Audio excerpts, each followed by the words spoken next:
Thanks for joining us again this week. March is Women's History Month, a national celebration that highlights the contributions of women in our county and across the nation. Women have overcome many challenges throughout history, including the right to vote, to make their own health care decisions, somewhat trampled on by the Supreme Court, and earn fair wages.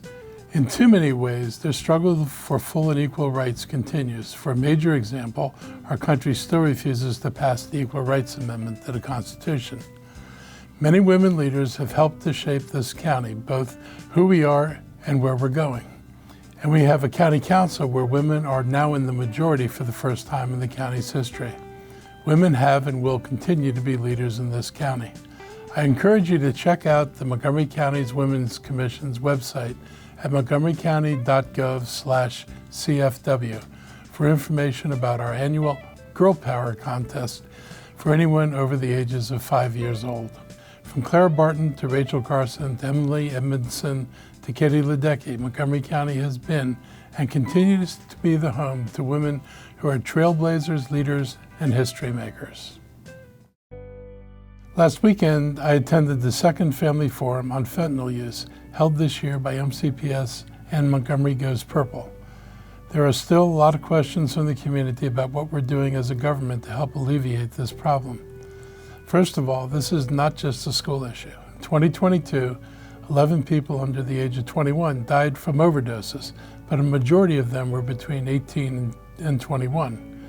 There's prevention work being done with an emphasis on community awareness of the problem and resources available. The county and its partners can help identify treatment options for kids who are already using or at high risk of using drugs. Also, Narcan is being made widely available to prevent as many overdoses as possible from becoming deadly. But Narcan is important, but it is not a solution, nor is it a cure for the problem.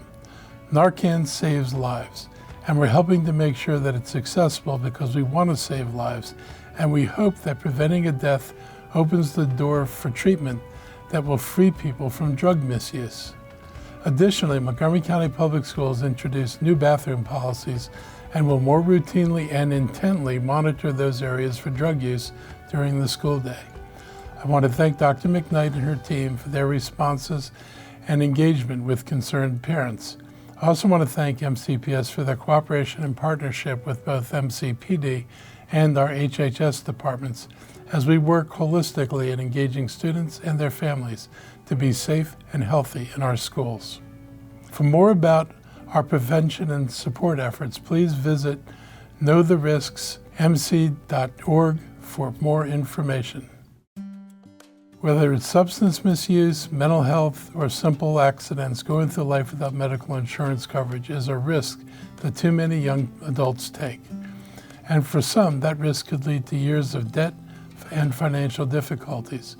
It is critical that we continue our efforts to provide affordable health coverage for those uninsured.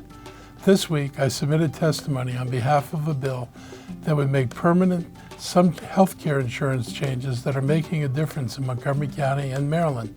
Since 2021, the state has been helping young adults afford health insurance through the Maryland Health Benefit Exchange. The investment has been up to $20 million yearly, and last year around 45,000 Marylanders took advantage. The money is meant to help people between the ages of 18 to 34 purchase health coverage. Getting more healthy young people into the medical insurance system is important to help foster healthier communities, but it also helps lower premiums for everyone. As a result of the enactment of this program, enrollment shot up again by 500%, providing 17,000 more with health insurance. This is incredible progress, and we want to continue to see those numbers increase. It's time to remove the sunset provision on this important health care program. Also, because it's tax season, I want to remind you that it's easy to enroll for health insurance in the state of Maryland. All you have to do is keep an eye out for a box to check on your tax return, and be sure to mark it if you're interested in getting access to this affordable health care coverage. This week, I was in Annapolis testifying on behalf of Governor Wes Moore's Fair Wage Act of 2023. This bill accelerates an increase in the state minimum wage rate to $15 on October 1st, 2023, and indexes future minimum wage increases to inflation beginning July 1st, 2025. Increasing the minimum wage is an issue that I've supported since before I became an elected official. And although this bill would create a $15 minimum wage statewide this October, many workers in Montgomery County have been at this level since the summer of 2021. I was proud to sponsor and promote 2 county minimum wage laws, especially the one that passed in 2017 that phased in an increase in the local minimum wage from $11.50 to $15 an hour and included annual inflation adjustments. Although there's some difference between the county's minimum wage and the Fair Wage Act, they both reflect the shared goal of creating a minimum wage more in line with what it costs to put a roof over your head and feed a family. I want to thank Governor Moore for making this one of his earliest priorities. It is my honor to testify on behalf of this.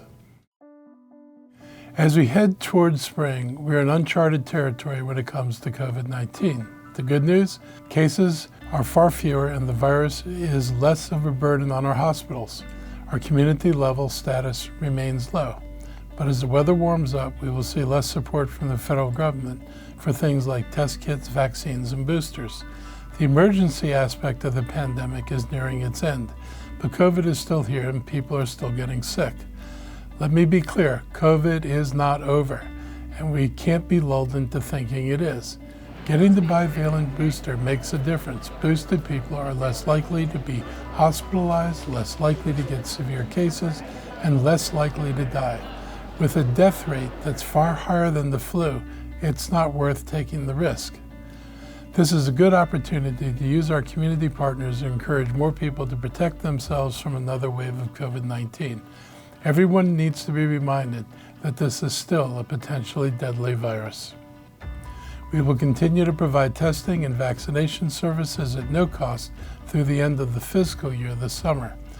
Moderna pledged last week to continue to make its vaccines free of charge, and Pfizer says it will also use its patient assistance program to provide free shots to the uninsured. We've been utilizing these vaccines for over 2 years now, and the data proves that they're effective. If we want to continue to see the low rates, we need to continue vaccinating, testing, and monitoring this virus. As we approach the 3rd anniversary of this pandemic, we can't forget this virus has killed over 16,500 Marylanders, including over 2,300 people in this county alone. We cannot let down our guard now. As a former teacher, I recognize the importance of reading and its ability to build a foundation for learning. This week, we're celebrating Read Across America Week with several activities at our county libraries.